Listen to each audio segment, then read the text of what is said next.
જે નાની મોટર હોય એ આપણે જ્યારે ચાલુ કરીએ 3 ફેઝ મોટર, તો એ જે 3 ફેઝ મોટર હોય એને આપણે આ જે 6 કનેક્શન જે બહાર આવે છે, સૌપ્રથમ આપણે એનું ડેલ્ટા કનેક્શન કરી દેવાનું, અને ડેલ્ટા કનેક્શન કર્યા પછી આપણે એને ડાયરેક્ટ ચાલુ ના કરી શકીએ.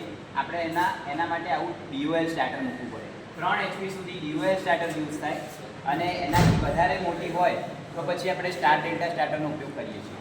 તો આ DOL સ્ટાર્ટર જે છે આપણે કઈ રીતે એના કનેક્શન હોય અને એના જે હોલ્ડિંગ કોન્ટેક્ટ કઈ રીતે હોય, અને આપણે સ્ટાર્ટ કરીએ, પુશ બટન દબાઈ રાખીએ ત્યારે મોટર ચાલુ થવી જોઈએ, અને પુશ બટન છોડી દઈએ એના પછી મોટર બંધ ના થવી જોઈએ જ્યાં સુધી આપણે ઓફનું બટન ના દબાઈએ.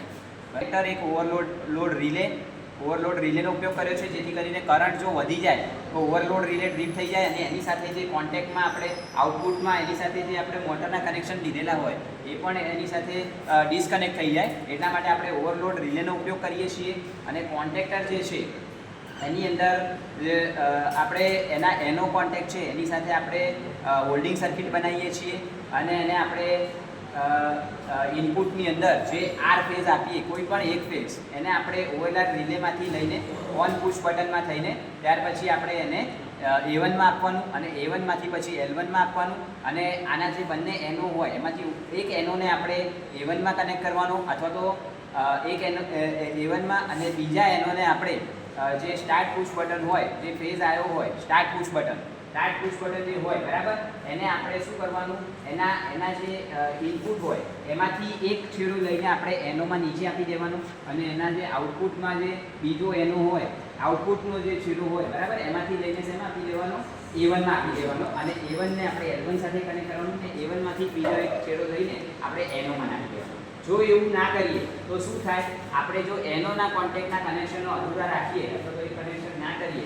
તો શું થાય કે આપણે જે હોલ્ડિંગ સર્કિટ ના બનાવી હોય તો જ્યાં સુધી તમે ઓન પુશ બટન દબાવશો ત્યાં સુધી A1ને સપ્લાય મળશે, અને A2 જે છે એ ન્યુટ્રલ સાથે કનેક્ટ થયેલું હોય, A2 જે છે ન્યુટ્રલ સાથે કનેક્ટ થયેલું હોય. આ જે DOL સ્ટાર્ટર ચાલુ થવા માટે એની એક શરત છે કે એની અંદર એક કોઇલ હોય DOL સ્ટાર્ટરમાં બરાબર, અને એના બે છેડા હોય, એક હોય A1 અને A2. હવે આ બંને જે છેડા હોય બરાબર, હવે તમારું જે કોન્ટેક્ટર જે છે DOL સ્ટાર્ટર એનું જે કોન્ટેક્ટર જે છે બરાબર, એ કેટલા વોલ્ટનું છે એ ચેક કરવાનું. એ જો તમારું 440 હોય બરાબર, તો તમારે A1ને એક ફેઝ આપવો પડે, અને A2ને બીજો એક Y કાં તો B કોઈ બી બીજો ફેઝ આપવો પડે. પણ જો તમારું કોન્ટેક્ટર 220 વોલ્ટ અથવા 240 વોલ્ટનું હોય તો તમારે A1ને એક ફેઝ આપવો પડે, અને A2ને ન્યુટ્રલ આપવો પડે બરાબર. તો A2ને આપણે ડાયરેક્ટ ન્યુટ્રલ આપી દેવાનો, અને A1ને જે આપણે ફેઝ આપીએ એને બ્રેક કરી દેવાનો, એને આપણે પહેલા જવા દેવાનો OLR રિલેમાં. OLRના આપણે એમાં 4 ટર્મિનલ હોય, 95 નંબર, 96 નંબર, 97 નંબર અને 98 નંબર. એમાં 95 અને 96 જે છે એ નોર્મલી ક્લોઝ હોય, અને 97 અને 98 જે છે બરાબર એ નોર્મલી ઓપન હોય. તો આપણે નોર્મલી ઓપન કોન્ટેક્ટ જે છે એના કનેક્શન નહીં કરવાના, પણ આપણે જે NC કોન્ટેક્ટ હોય 95 અને 96 નંબર એમાંથી કોઈ પણ એક જગ્યાએ, એટલે માની લો કે જે આર ફેઝ આવે છે બરાબર, એને આપણે શેમાં આપવાનો, 96 નંબરમાં આપણું 95માંથી આઉટપુટ બહાર લીધું, 95માંથી આઉટપુટ બહાર લીધું, અને એને શેમાં જવા દેવાનું, સ્ટાર્ટના બટનમાં જવા દેવાનું, અને સ્ટાર્ટના બટનમાં જ્યાં એ જે ઇનપુટ આપ્યું બરાબર ત્યાંથી એક બીજો છેડો લેવાનો, એને એનોમાં નીચે જવા દેવાનો બરાબર, એનોમાં નીચે જવા દેવાનો, અને જે આઉટપુટ હોય સ્ટાર્ટના બટનનું એને જવા દેવાનું A1માંથી L1 બરાબર, અને A1માંથી જે બીજો છેડો કાઢવાનો એને એનોમાં ઉપર રાખવાનો. એટલે ટૂંકમાં આપણે સ્ટાર્ટના બટનનું જોડાણ આપણે એનો સાથે કરી દીધું બરાબર, અને સાથે સાથે A1 સાથે બી કરી દીધું બરાબર. આ રીતે આપણે શું કરીએ છીએ, સ્ટાર્ટના બટનનું આપણે બે જગ્યાએ જોડાણ કરીએ. એક તો એનું આઉટપુટ જે છે એ A1માં જાય બરાબર, અને એનો જે A1 જે છે એને આપણે એનો સાથે કનેક્ટ કરી દેવાનું બરાબર, અને જે એનું ઇનપુટ હોય સ્ટાર્ટના બટનનું ઇનપુટ એને આપણે એનોમાં નીચે કનેક્ટ કરી દેવાનું, એટલે એનોના કોન્ટેક્ટ થઈ ગયા. હવે તમે એ બટન છોડી દેશો બરાબર, તો શું થશે, એને હોલ્ડિંગ મળી ગયું. કેમ કે એનો શું કરે, એનો જે છે એ તમે જ્યારે આ A1 અને A2 ને સપ્લાય મળે એટલે એનો NC બની જાય.